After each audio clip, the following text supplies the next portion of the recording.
Abrimos con esta noticia en desarrollo. El Departamento de Guerra de Estados Unidos confirmó que el 15 de diciembre se realizaron ataques letales contra 3 embarcaciones vinculadas a organizaciones designadas como terroristas.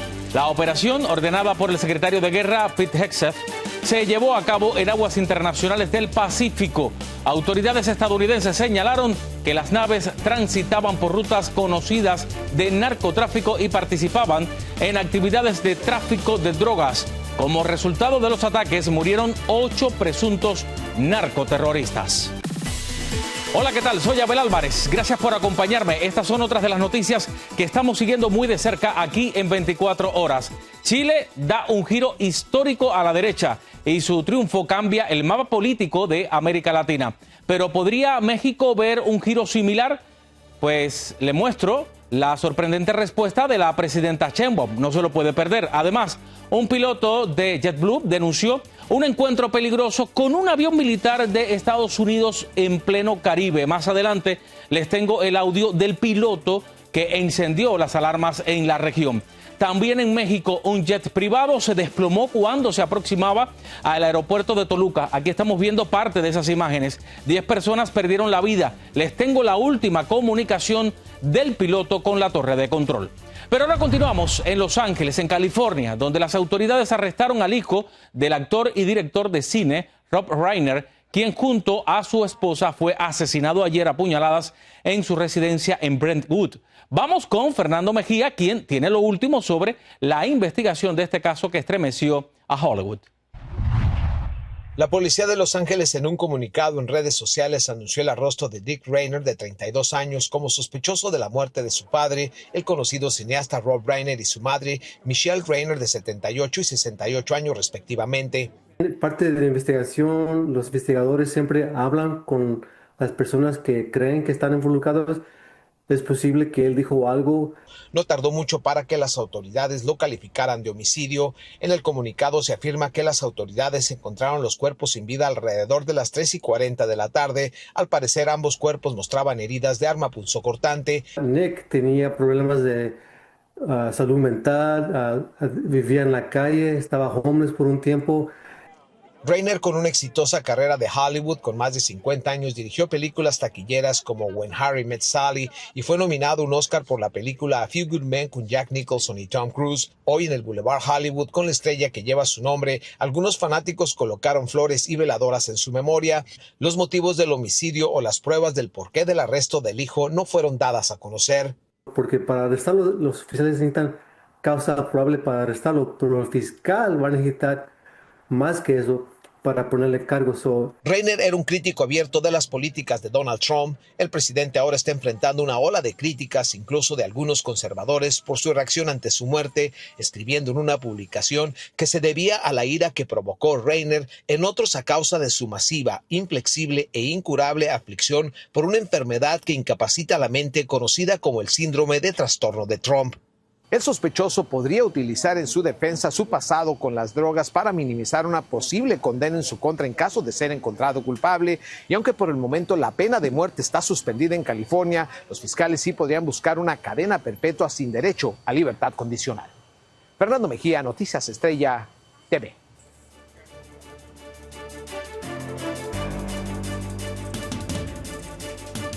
En otra noticia en desarrollo, $10,000 millones es la cantidad que el presidente Trump exige en una demanda por difamación presentada este lunes por la noche contra la BBC en una corte federal de Florida. La querella, escuche bien, acusa a la cadena británica de difundir un documental con una descripción falsa del mandatario, transmitido días antes de las elecciones de 2024. De acuerdo con la demanda, el programa fue editado para hacer parecer que Trump incitó directamente el ataque al Capitolio el 6 de enero de 2021. Y una tensa situación se vivió en Minnesota cuando agentes migratorios arribaron a una construcción.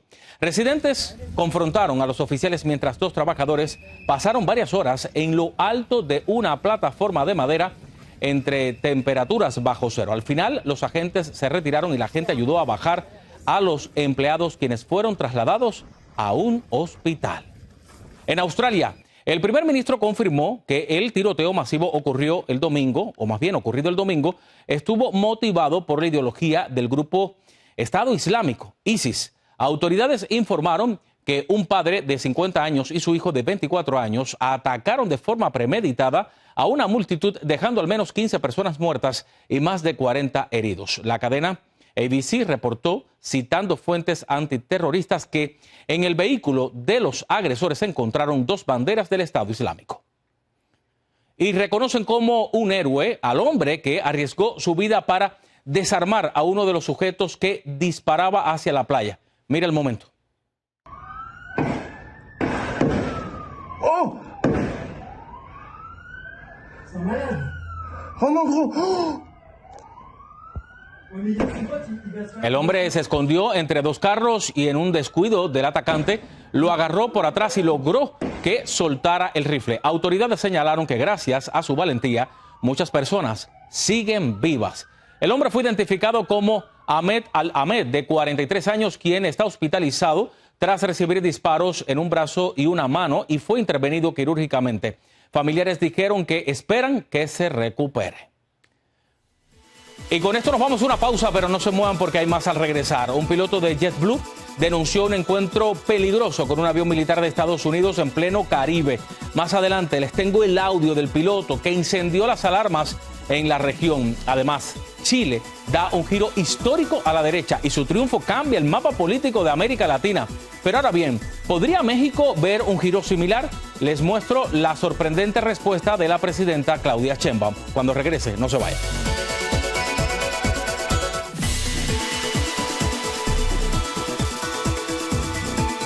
Gracias por seguir aquí en 24 horas. El gobierno del presidente Trump está aplicando una política más dura en América Latina a la que llama el corolario Trump. Esto está basado en la doctrina Monroe, proclamada en el año 1823, y establecía que las potencias europeas no debían intervenir en el hemisferio occidental, considerado América como una zona de influencia solo de Estados Unidos. De hecho, la Casa Blanca dejó claro este cambio la semana pasada al publicar su nueva estrategia de seguridad nacional y directamente mencionó la doctrina Monroe en el documento. La nueva política de Washington incluye operativos militares y presión económica. Pero ahora bien, ¿qué puede significar esta estrategia para Latinoamérica en sí? Escuchemos lo que piensa un investigador de política internacional. Esto fue lo que nos dijo. Con el objetivo, entre otras, de aislar política y diplomáticamente a Cuba en la región latinoamericana y caribeña. En esa circunstancia, sí lo que se aprecia es una nueva mirada de Estados Unidos hacia el uso de la doctrina Monroe. Lo que está haciendo Estados Unidos en la práctica es socavando los principios, las bases del derecho internacional público. En esto estemos claros, no son solamente los destinos de Venezuela los que están en juego. Lo que está en juego es que la narrativa de Estados Unidos entonces se convierta, más allá del caso venezolano, en una amenaza para la paz regional, pero también para la paz internacional. A propósito, este lunes el secretario de Estado, Marco Rubio, hizo referencia al documento.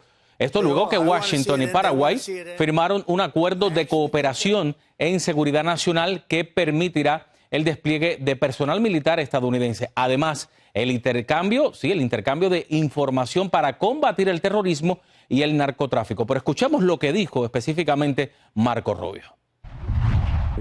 Esto fue hecho claro en el documento de estrategia que salió hace solamente una semana, que dice muy claramente que la amenaza más seria que enfrentamos en esta región son estos grupos que en algunos países y en algunas regiones del hemisferio aún tienen más poder todavía que los propios gobiernos que existen ahí. Obviamente Paraguay no es uno de ellos, pero hay otros países que directamente el gobierno y la habilidad de gobernar su espacio y su territorio nacional es amenazado por la presencia de estos grupos armados, criminales y terroristas.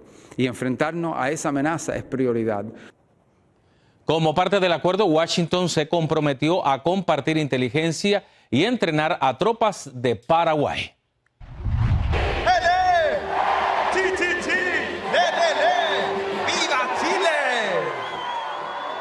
Se siente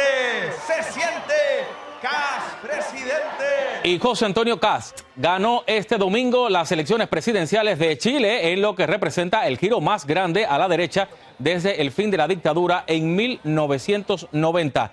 Esta victoria también refleja el último de una serie de cambios políticos en Latinoamérica y el Caribe. Así queda el mapa del poder en la región. Vamos a verlo.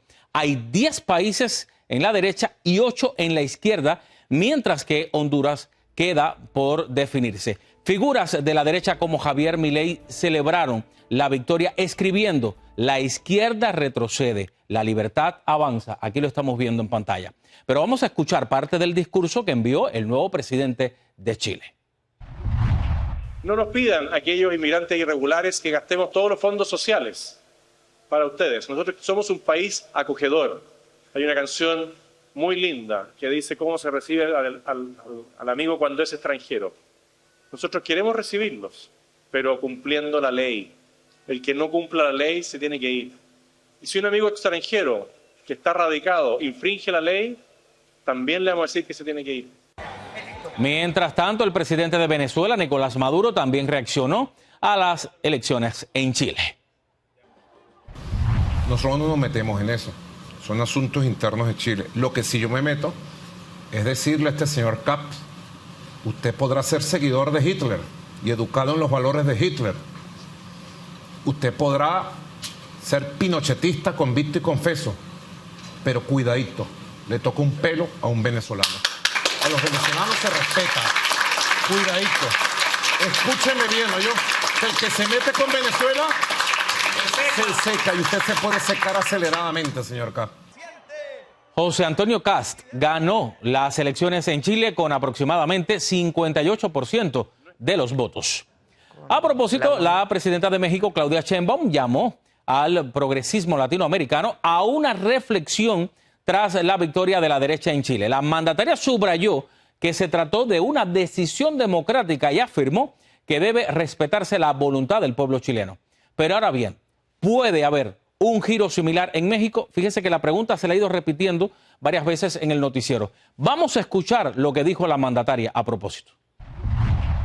Creo que es un momento de reflexión para los movimientos progresistas en América Latina de por qué se dan estas circunstancias. Yo creo que esto no se va a dar en México, porque, número uno, hay mucho apoyo popular al gobierno, porque estamos cumpliendo y no hemos traicionado lo que nos comprometimos. Número dos, hay resultados, la disminución de la pobreza, de las desigualdades, y la mayoría de las y los mexicanos está de acuerdo con la transformación que está viviendo nuestro país por esa razón. En México, el bloque opositor de derecha y centro derecha obtuvo alrededor del 43% de los votos en la elección presidencial de 2024. Y momentos de tensión se vivieron este fin de semana en el espacio aéreo del Caribe cuando un piloto de JetBlue alertó a la torre de control tras cruzarse con una aeronave militar de Estados Unidos que volaba a la misma altitud. Anthony Belchi nos presenta el audio del piloto segundos después de haber evitado este accidente. Sir, we just had traffic pass directly in front of us, within 5 miles of us, maybe 2-3 miles, but it was an air-to-air refueler from the United States Air Force, and he was at our altitude. We had to stop our climb. Es la voz del piloto de avión de JetBlue que este fin de semana alertaba a la torre de control sobre la presencia de aeronaves militares estadounidenses en el Caribe que se cruzaron en la misma trayectoria de su vuelo comercial. En la comunicación, el piloto expresa su indignación por lo ocurrido. They're heading off to the northeast right now. They passed directly in our flight path. We had to stop our climb. They are not painting. They don't have their transponder turned on. It's outrageous. El incidente ocurrió en el vuelo 1112 de JetBlue que cubría la ruta entre Curazao y Nueva York y que tuvo que detener su ascenso para evitar una posible colisión mientras cruzaba a una distancia de entre 2 y 5 millas. El avión militar no llevaba el transpondedor encendido, lo que dificulta además su detección. Creo que debe de haber una mejor comunicación entre lo que son las autoridades civiles y militares estadounidenses y definir lo que es una ruta de tránsito segura. Expertos advierten que este tipo de operaciones plantean serias preocupaciones de seguridad aérea. Que es parte de las estrategias militares que está teniendo Estados Unidos para que no sean interceptados sus señales. Y si se intensifican las operaciones militares en el Caribe sin cambios ni coordinación, incidentes como este podrían repetirse. Y bueno, esto es una consecuencia, un daño colateral que pudiera estarse repitiendo. Sea como sea, el incidente vuelve a encender las alarmas sobre la convivencia entre operaciones militares y aviación comercial en el Caribe. Antonio Belchi, Noticias Estrella TV. Otra pausa. Cuando regrese, por supuesto que hay más. En México, un jet privado se desplomó cuando se aproximaba al aeropuerto de Toluca. Les tengo la última comunicación del piloto con la torre de control. Además, empujones, gritos y jalones de cabello en pleno Congreso de la Ciudad de México. Diputadas protagonizaron una pelea para frenar una votación clave. Los detalles cuando vuelva.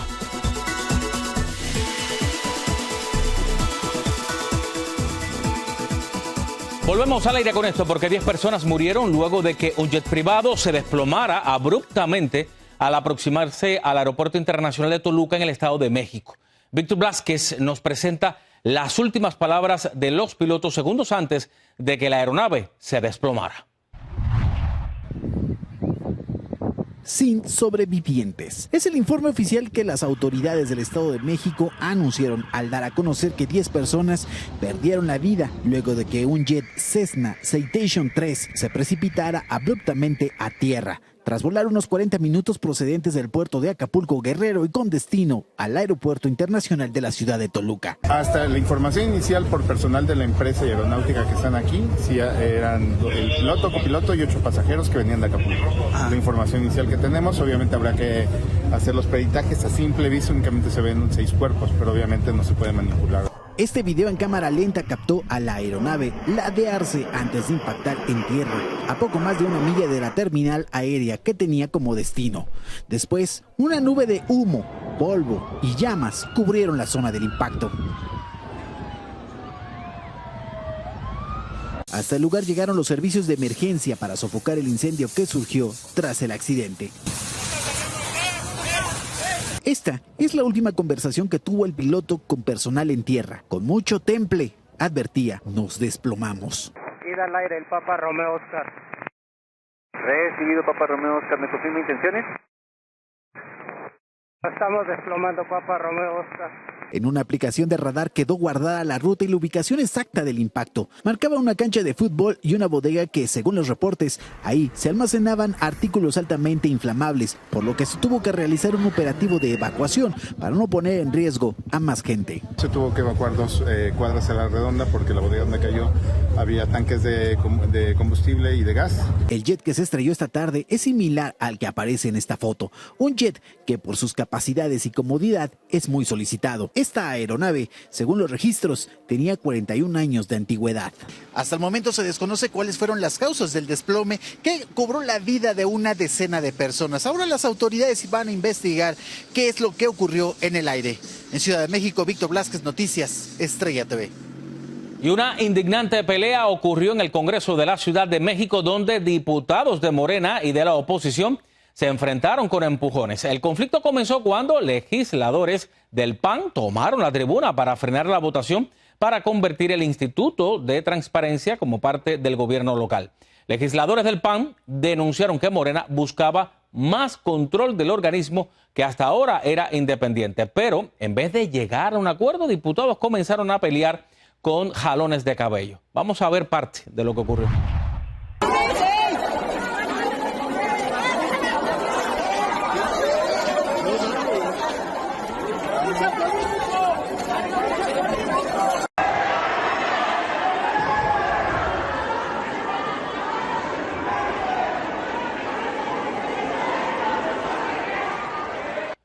En el grupo estaba la diputada Claudia Pérez, quien supuestamente resultó con lesiones.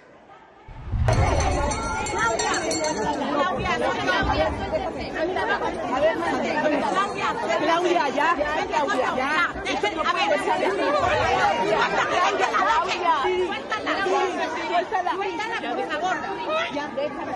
Por favor, Claudia. Pues suéltame. Suéltala, Claudia. Le estaba jalando a Dani el cabello y le estaba haciendo así. A pesar de que el PAN y el PRI abandonaron el recinto, Morena aprobó la medida con su mayoría. ¿Qué tal? Y luego de varios días de negociaciones, México y Estados Unidos acordaron la entrega de agua pendiente conforme al Tratado de Agua de 1944. Sin embargo, este lunes la presidenta Sheinbaum aseguró que esta entrega se hará únicamente con agua disponible y sin afectar el consumo humano. A partir del 15 de diciembre, Estados Unidos recibirá 250,000 millones de metros cúbicos. Esto representa el volumen del Estadio Azteca lleno de agua unas 200 veces. Y con esto vamos llegando al final. Soy Abel Álvarez. Gracias por acompañarme aquí en 24 horas.